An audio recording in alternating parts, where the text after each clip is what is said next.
देखा कि जिन्वो और हान सी रैंक के गेट में एंटर करते हैं, जहाँ एंटर करने के साथ जिन्वो को कुछ अजीब सी फीलिंग होने लगती है और ये फीलिंग सबको हो रही थी। तो गेट बहुत जोर से मूव करने लगता है और यहाँ जिन्वो को कुछ डेंजर महसूस होता है और वो जोर से चिल्लाता है कि चीफ आन जल्दी से मेरे अटैक फोर्स को बुलाइए, और फिर वो गेट के अंदर चला जाता है।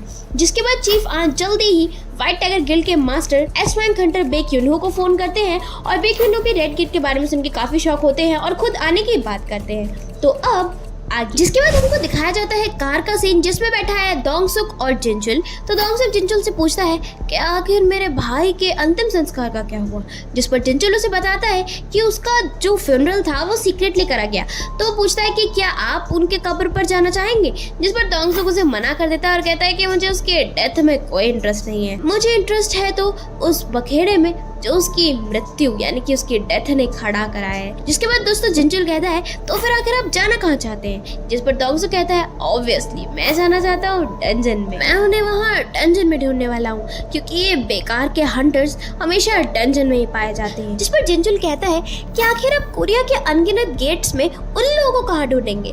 तब दोंगसुक कहता है कि 21st सेंचुरी में ऐसा कोई प्रॉब्लम ही नहीं है, देखो लगता है संग जिन्वो ने अभी अभी किसी डंजन में कदम रखा है। तो यहाँ पर दोस्तों सीन को देखने पर ऐसा लग रहा है कि शायद दोंगसू ने जिन्वो पर नजर रखी हुई है। जिसके बाद जिनचुल कहता है कि मैं आपको याद दिला दूं कि डंजन में जाने के लिए कुछ अलग सेट ऑफ रूल्स होते हैं और हमारी सोसाइटी के जो रूल्स होते हैं वो इस पर अप्लाई नहीं होते।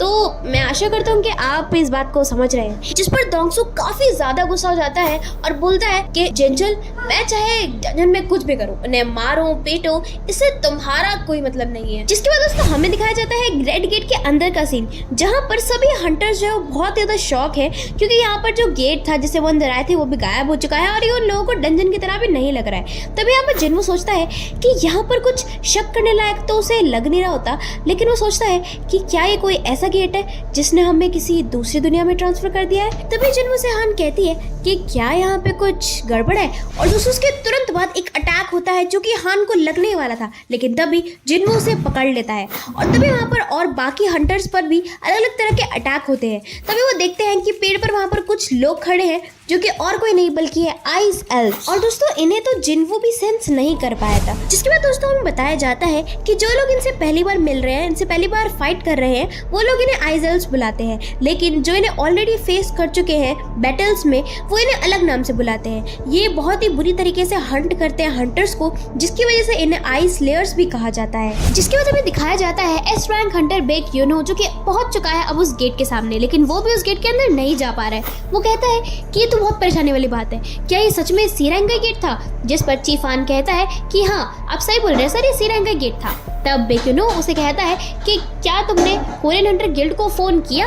तब हान कहता है कि हाँ मैंने किया, लेकिन वो लोग ना बात को घुमा फिरा रहे हैं और क्लेम कर रहे हैं कि भाई ये सी रैंक का ही गेट है और मानने को तैयार ही नहीं है हमारी बात। जिस पर जो बेक यूनहो है वो बहुत ज्यादा गुस्सा हो जाता है और सोचता है कि रेड गेट्स जो है वो सिर्फ हाई रैंक के गेट्स के अंदर से ही अपीयर होते हैं। वो लोग ऐसा बोल रहे हैं कि जो मैजिकल एनर्जी इस गेट से खुली दूसरी दुनिया से आ रही है क्या वो सच में सिर्फ सी रैंक की है? पक्का इस चीज में कोई गलती है क्योंकि जो गेट अभी मेरे सामने खुला है वो या तो बी रैंक का है या फिर ए रैंक का है, और इससे ज्यादा का भी हो सकता है अगर हमारी किस्मत इतनी ज्यादा खराब है तो। जिसके बाद आन कहता है कि क्या हमें अपने मैजिकल एनर्जी सेंसर से गेट को मेजर करना चाहिए? जिस पर बेक कहता है कि मैजिकल एनर्जी बाहर आना बंद कर देती है जब गेट लाल हो जाता है, तो कोई फायदा नहीं है। तो इस स्टेट पर कोई तरीका ही नहीं है कि हम इसकी रैंकिंग का पता लगा सके। जिसके बाद बेक पूछता है कि कितने हमारे मेंबर्स हैं जो कि अंदर गए हैं, जिस पर आन कहता है कि 12 लोग। तो पूछता है कि और उनमें से कितने हाईली रैंक्ड हंटर्स हैं? तो वो बताता है कि एक किमचुल जिसका नाम है वो एक ए रैंक हंटर है,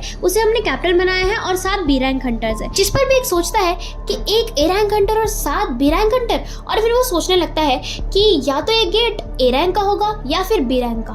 अगर ये गेट बी रैंक का है तो इसे कम से कम 3 ए रैंक हंटर्स की जरूरत पड़ेगी, और अगर ये गेट ए रैंक का है तो इसे या तो एक एस रैंक का हंटर या फिर 10 ए रैंक के हंटर की जरूरत पड़ेगी, और इस हिसाब से तो वहाँ पर ज्यादातर लोग जो हैं वो मौत के कगार पर होंगे। हाँ लेकिन अगर वो लकी हुए और कुछ ए या बी रैंक के हंटर वो जिंदा वापस लौट के आ सकते हैं। जिसके बाद आन काफी ज्यादा डर जाता है और बोलता है कि सर मैं आपसे कुछ कहना चाहता था, वैसे 2 और लोग इस डंजन में गए हैं और वो हमारे गिल्ड से नहीं है। तो मैं पूछता है कि आखिर वो लोग कौन है?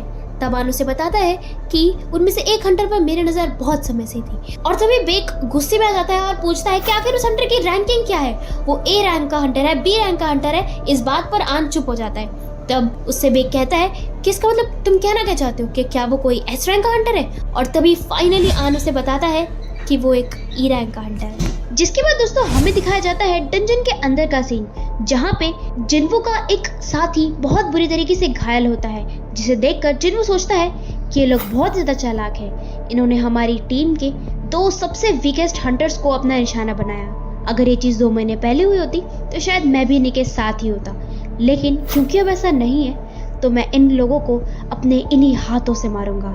जिसके बाद दोस्तों सामने आता है किम चुल, यानी कि इनकी टीम का लीडर और इनकी टीम का इकलौता ए रैंक हंटर। वो इन्हें बताता है कि एक रेड गेट है और हम जब तक यहाँ से बाहर नहीं निकल सकते जब तक हम सब लोग मर ना जाएं या फिर डंजन खुल ना जाए। जिस बात को सुनकर यहाँ पर सभी लोग काफी शॉक होते हैं कि आखिर रेड गेट क्या होता है।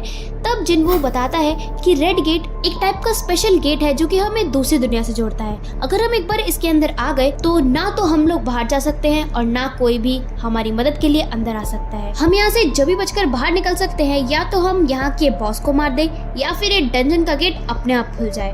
तो मतलब सिंपल वर्ड्स में आप इतना समझो कि हम सब लोग यहाँ पर फंस चुके हैं। जिसके बाद यहाँ पर फिर से किम चुल सामने आता है जो कि कहता है कि मैं क्योंकि एक ए रैंक हंटर हूँ और इसीलिए क्योंकि हम सब जानते हैं कि एक रेड गेट है तो मैं तुम सबकी जिंदगी की रिस्पॉन्सिबिलिटी लेता हूँ। लेकिन मैं ऐसा बिल्कुल भी नहीं कह सकता कि तुम सब लोग जिंदा बचोगे, क्योंकि हमें यहाँ पर अनगिनत महीनों तक इंतजार करना होगा डंजन के खुलने का और यहाँ पे कोई गारंटी नहीं है कि हम सब लोग जिंदा बचेंगे। जहाँ तक मुझे लगता है कि ये रेड गेट की रैंक बी है और इतनी खतरनाक जगह पर मेरे लिए बहुत मुश्किल होगा कि मैं इतने सारे लोगों को मैनेज कर पाऊं, और इसीलिए मैं चाहता हूं कि मैं खुद की अपनी एक सेपरेट टीम बनाऊं ताकि मैं इस डंजन को क्लियर कर सकूं। इस बात को सुनकर जिन्वो काफी शॉक होता है। जिसके बाद किम चुल बात आगे बढ़ाते हुए कहता है कि अगर हम यहाँ और देर खड़े हुए तो हम पक्का मारे जाएंगे, इसीलिए अगर और कोई नहीं भी चाहता मुझे ज्वाइन करना इस डंजन को क्लियर करने के लिए तो कोई बात नहीं, क्योंकि मैं अकेले जाऊंगा इस डंजन को क्लियर करने। तो बताओ कौन कौन मेरी टीम में आना चाहता है। अब दोस्तों क्योंकि जो किम चुल है वो ए रैंक हंटर है और इसीलिए जितने भी वीक हंटर्स है अगर वो उसके साथ रहे तो उनकी जिंदा रहने की पॉसिबिलिटी ज्यादा हो जाएगी, और भाई इसीलिए सभी लोग आना चाहते हैं किम चुल की टीम में। लेकिन यहाँ पर किम चुल एक बहुत ही ज्यादा बेकार स्टेप उठाता है। मतलब वो करता क्या है कि जितने भी वीक हंटर्स होते हैं उन्हें अपनी टीम में लेने से मना कर देता है। वो कहता है कि माफ करना, लेकिन मैं अपनी टीम में सी रैंक के उससे और कम के हंटर्स को नहीं ले सकता, क्योंकि रेड गेट में बिताया गया हुआ एक दिन बाहर के 1 घंटे के बराबर होता है और मुझे नहीं पता कि बॉस को हराने में हमें कितना सारा समय लगेगा, और इतने में मैं कमजोरों को अपने साथ नहीं रख सकता। जिस पर बाकी सब लोग काफी ज्यादा अपसेट होते हैं और बोलने लगते हैं। तब किम चुल उनसे कहता है कि निराश होने की कोई जरूरत नहीं है, अगर तुम सब लोग भी जी पाए जब तक हम बॉस को हराते नहीं है तो तुम लोग भी हमारे साथ सेफली बाहर आ सकते हो। तभी उन हंटर्स में से एक लड़की बाहर निकल के बोलती है, एक्सक्यूज मी, क्या मैं उन लोगों के साथ जा सकती हूँ। तभी किम चुल उससे कहता है कि जैसे तुम्हारी इच्छा, लेकिन वो मनी मन सोच रहा होता है कि ये ए रैंक हंटर के साथ रहने की बजाय उन लोगों के साथ जाना चाहती है। क्यों, क्या इसे उन पर तरस आ गया? आखिर ये लड़की है कौन? कि तभी वो लड़की जिन्वो के पास आके कहती है कि तुम एक ए रैंक हंटर नहीं हो ना। जिसके बाद दोस्तों हमें दिखाया जाता है डंजन के बाहर का सीन, जहाँ पर चीफ आन बेक्यूनो को बता रहे होते हैं कि उन्होंने जिन्वो का ट्रस्ट जीतने के लिए इस चीज को सीक्रेट रखा हुआ था, लेकिन वो बता देते हैं कि रीअवेकन्ड हंटर जिन्वो है, ऐसा उन्हें लगता है। लेकिन बेक्यूनो से पूछते हैं कि क्या तुम श्योर हो, मतलब ये तुम्हारा कोई अंदाजा तो नहीं है ना। जिस बात पर चीफान कहते हैं कि मुझे एग्जैक्टली तो नहीं पता, लेकिन तभी बेक्यूनो कहते हैं तो फिर कोई ऐसा है जिस पर मैं विश्वास रख सकता हूँ, तो वो है बस किम चुल। जिस पर मनी मन चीफान सोचते हैं कि अगर मास्टर जिन्वो से मिले होते ना तो वो पक्का समझ जाते। और दोस्तों तभी हमें दिखाए जाते हैं फर्स्ट डिपार्टमेंट के चीफ जो संग चान, जो कि यहाँ पर किम चुल के लिए भरोसा दिलाते हैं बेक्यूनो को और बोलते हैं कि किम चुल के जो ट्रेनिंग रिजल्ट्स हैं वो बहुत ज़्यादा अच्छे और इम्प्रेसिव है, और भाई अभी के व्हाइट टाइगर गिल्ड के मेन अटैक फोर्स के जो मेंबर्स हैं वो स्ट्रेंथ के मामले में बिल्कुल भी पीछे नहीं रहने वाला है सभी से। तभी दोस्तों जो संग बोलते हैं कि भाई मैंने बस अभी उड़ती उड़ती खबर आते हुए ऐसा कुछ सुना, बहुत तेज हो रहा है, बहुत तेज कि एक ई रैंक का हंटर जिसकी पॉसिबिलिटी है कि वो रीअवेकन हुआ है। तो मैंने सही सुना ना, आप यही बात कर रहे थे ना? तो भाई मैं तो ये कहना चाहूँगा कि किमचुल जो है ना वो बहुत ही ज़्यादा स्ट्रांग है, बहुत ही फार बेटर है अगर कंपेयर किया जाए एक ऐसे हंटर से जिसका कोई नाम ही नहीं है। और इसीलिए अब भाई इस बात पर चीफान जो है वो थोड़े से चिढ़ गए हैं और मन में सोचते हैं कि वो तो देख ही लेंगे एंड में कि कौन सही है। अब भाई जब इतना कुछ हो रहा है तो ये कैसे होना पीछे रह जाएगा। तो यहाँ पर एंट्री होती है S rank Hunter Huang Dongsu की।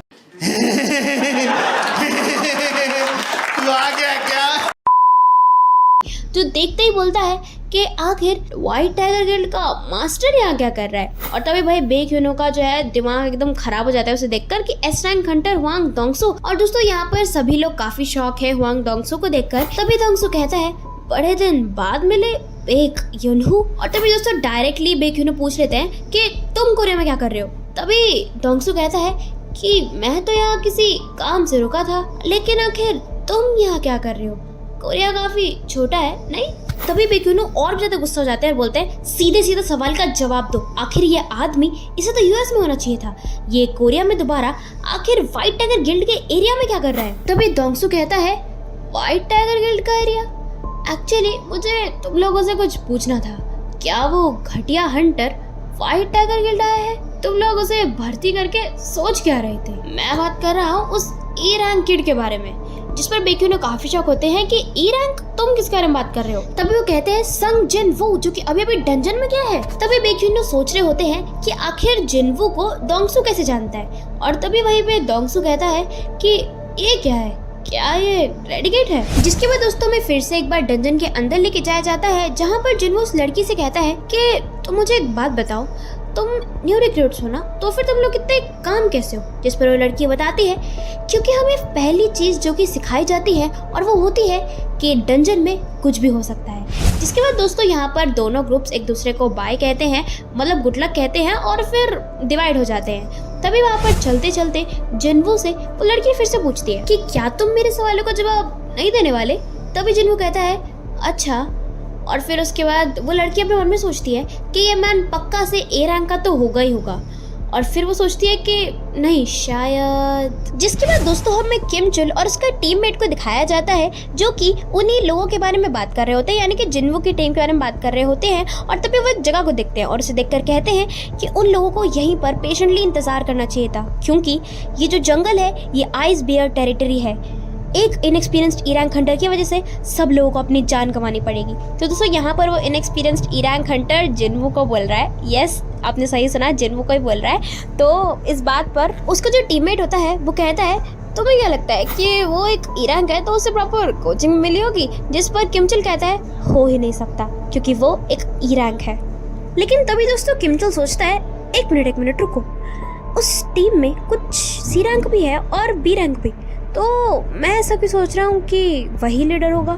खैर मुझे क्या, वो आज नहीं तो कल सब लोग मारे ही जाएंगे। जिसके बाद दोस्तों किमचुल और उसका टीममेट दोनों ही बैटल के लिए तैयार हो जाते हैं। और दोस्तों उसके बाद हमें लेके जाया जाता है गेट के बाहर, जहाँ पर हुआंग डोंगसू कहता है कि मैं इतनी दूर से यहाँ आया और अब वो एक रेड गेट में बसा है। हाँ, लगता है संग जिनवू के तो चेहरे की एक झलक भी लेना मुश्किल है। अब दोस्तों इस बात को सुनकर बेक्यूनो काफी कंफ्यूज हो जाते हैं कि भाई ये जो S rank Hunter Huang Dongsu है ये इतना उत्सुक है जिनवू से मिलने के लिए। अब दोस्तों हमें दिखाया जाता है डंजन के अंदर का सीन, जहाँ पर किमचुल और उसके साथियों पर बियर्स ने हमला कर दिया है। तो उसमें से एक बियर होता है जिसने पंजे से अपने किमचुल पर अटैक किया होता है, लेकिन किमचुल अपनी शील्ड से उसे रोक लेता है और फिर एक एक करके अकेला ही सारे बियर्स को मार गिराता है। जिसके बाद दोस्तों सभी लोग वहाँ पर काफी इंप्रेस होते हैं किमचुल से और उसकी तारीफ करने लगते हैं और वो सोचते हैं कि इस बियर का मीट निकालने की सोचते हैं ताकि वो फूड सिक्योर कर सके कुछ दिन तक और जी सके इस डंजन के अंदर। तभी जो है सब लोग बिल्कुल चिढ़ जाते हैं कि भाई हम तो यहाँ से बच ही जाएंगे, है ना। लेकिन दोस्तों तभी किमचुल काफी गुस्सा हो जाता है और बोलता है ये सब क्या बकवास है, हम जब तक रिलैक्स नहीं कर सकते जब तक हम इस फॉरेस्ट से बाहर न निकल जाए। और वो अपने मन में सोचता है कि हम इन सब से डील कर पा रहे हैं वो भी सिर्फ मेरी वजह से, अगर मैं यहाँ नहीं होता ना तो अब तक ये लोग इन बियर्स का खाना बन चुके होते। जिसके बाद दोस्तों हमें दिखाई जाती है जिनवू की टीम जो कि घने जंगलों की ओर बढ़े जा रहे हैं कि तभी वो लड़की जिनवू से कहती है कि एक मिनट, हम इससे आगे नहीं जा सकते। लेकिन अभी जिनवू कहता है कि क्यों? तभी वो लड़की उन पेड़ों पर कुछ निशानों को दिखाते हुए कहती है, वो देखो, ये पूरी जगह आइस बियर्स के निशानों से भरी हुई है। ये पूरी जगह ही एक आइस बियर्स की टेरिटरी है, इसलिए इससे पहले यहाँ पर मॉन्स्टर्स आ जाए हमें जल्द से जल्द यहाँ से निकलना चाहिए। तभी जिन्वो जो है बहुत ही कूल रहे कहता है कि अच्छा तुम ऐसा बोल रही हो कि ये जगह आइस बियर से भरी हुई है। अब भाई इसके रिएक्शन को देख के जो लड़की है वो भी काफी ज्यादा सरप्राइज होती है और सोचती है कि भाई मैंने कुछ गलत कह दिया क्या। और तभी जो है जिन्वो फिर भी आगे बढ़ता रहता है और बोलता है कि इसीलिए तो हम इस जंगल की ओर बढ़ रहे हैं। तभी वो लड़की फिर चिल्लाती है कि क्या तुमने मुझे सुना नहीं, मैं क्या बोल रही हूँ, क्या तुम मरना चाहते हो? लेकिन तभी जिन्वो कहता है कि अगर ये एक आइस बियर टेरिटरी है तो इसका मतलब आगे जो हमें एनिमे मिलने वाले हैं वो बियर्स होंगे और इसीलिए यहाँ पर कोई मैजिकल बीस्ट हमें देखने को नहीं मिलेगा। तो इसीलिए ये बियर्स उन आइस एल्फ से तो बेटर ही है। जिस बात को सुनकर वो लड़की काफी ज्यादा शॉक और इम्प्रेस हो जाती है और सोचती है कि हाँ, ऐसा कुछ मैंने क्यों नहीं सोचा। जिसके बाद जिन्वो कहता है कि अच्छा वो सब छोड़ो, ये बताओ कि तुम्हें इन कपड़ों में ठंड तो नहीं लग रही है। और फिर दोस्तों वो इन्वेंट्री अपनी ओपन करता है और उसमें से सबके लिए सर्दियों के कपड़े निकालता है और सबको दे देता है, जिसे देखकर सब लोग काफी ज्यादा शॉक होते हैं। सब लोग यहाँ पर यही सोच रहे होते हैं कि भाई ये है कौन ये इंसान। तभी दोस्तों जिन्वो हान के सिर पर हाथ रखकर कहता है कि क्योंकि मैं तुम्हें यहाँ पर लेके आया हूँ तो मेरी रिस्पॉन्सिबिलिटी है कि मैं तुमको प्रोटेक्ट करूँ, लेकिन प्लीज मुझसे तुम कुछ पूछना मत। और दोस्तों यही बात वो सब लोगों से कहता है वहाँ पर मौजूद कि मुझसे कुछ पूछना मत और ना मुझसे कुछ डिमांड करना। और दोस्तों इतने में वहाँ पर आ जाता है एक आइस बियर, जिसे देखकर वहाँ पर सभी लोग इतना ज्यादा डर जाते हैं कि भाई वो सोचने लगते हैं कि हमें ना इस जंगल में आना ही नहीं चाहिए था। इतने में फिर वहाँ पर वो बी रैंक वाली जो लड़की होती है वो आती है सामने और कहती है कि मैं इसे डिस्ट्रैक्ट करने की कोशिश करती हूँ, इतने में तुम सब लोग कोई ना कोई ओपनिंग ढूंढो।